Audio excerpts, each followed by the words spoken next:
Echo available for playback nearby.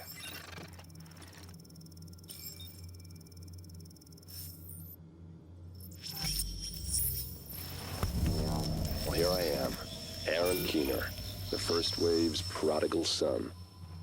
Normally I'd do this face-to-face, but I'm not 100% sure which way you'll jump. You act one way when Ms. Lau is watching, and another way entirely when you're off the leash. That's an interesting contradiction. You see, I think that deep down, you get it. You know, the old rules, laws, governments, those things died on Black Friday. But the feral PMCs, the convicts, the ones smart enough and good enough to take what they need, they'll survive. Me? I'm gonna prosper. Oh, you could too, but you took an oath, right? You got a duty. Those are both ways of saying that your conscience is fucking you. You ask yourself, who has earned a right to tell you what to do? Do you know how many agents died to hold the Dark Zone just for the brass to give up and put a wall around it? You don't believe me? You should check the place out for yourself. But the people you're working for, they're irrelevant now. Amherst changed how the game is played, and I have got the vision to win. I got Chernenko, I got a DNA printer, and a very interesting recipe book. I'm gonna write my own rules. You should think about getting in on this thing. I'll be seeing you.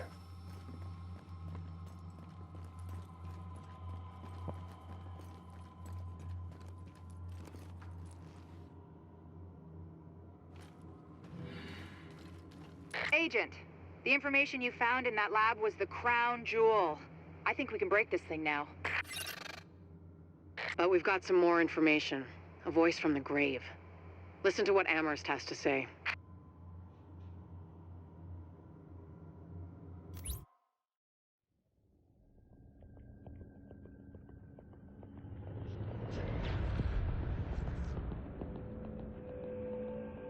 What you're looking at is the smallpox virus, one of the deadliest pathogens on the planet.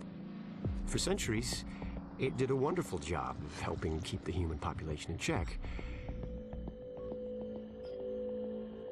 But times change, and sometimes Mother Nature needs a hand in improving her creations. Like, say, speeding them up a little bit, making them contagious when they should be quietly incubating in a host, or making them more lethal.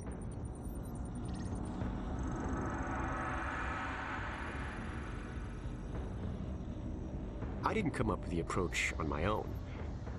My friend Vitaly is one of the pioneers in the field, and the idea has been around for years.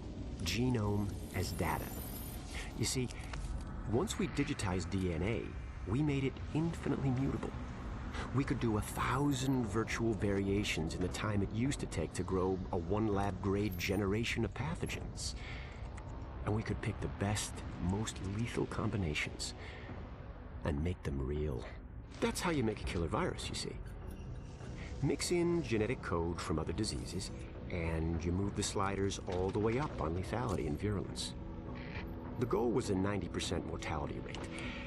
I'm not sure my green poison is going to quite hit that, but honestly, that's just details. As long as most of humanity goes, the Earth stands a fighting chance. Technically, technology is what's killing the planet. But that's not really the case. It's the greed that drives the technology. But a funny thing happened on the way to $100 genome maps and 3D printed plastic toys. Someone figured out those technologies could be repurposed, modified for the greater good. Me.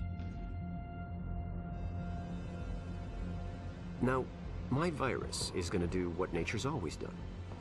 Decide who lives and who dies. And if nature decides I die, then I die.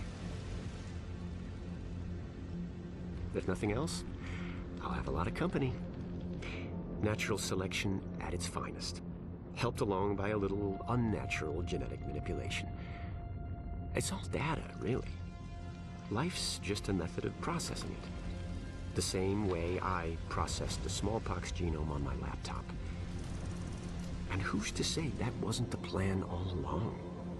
If, by some miracle, you survive green poison, then nature's decided you deserve to live. The rest of us shouldn't and won't. Godspeed. I'll see you in hell.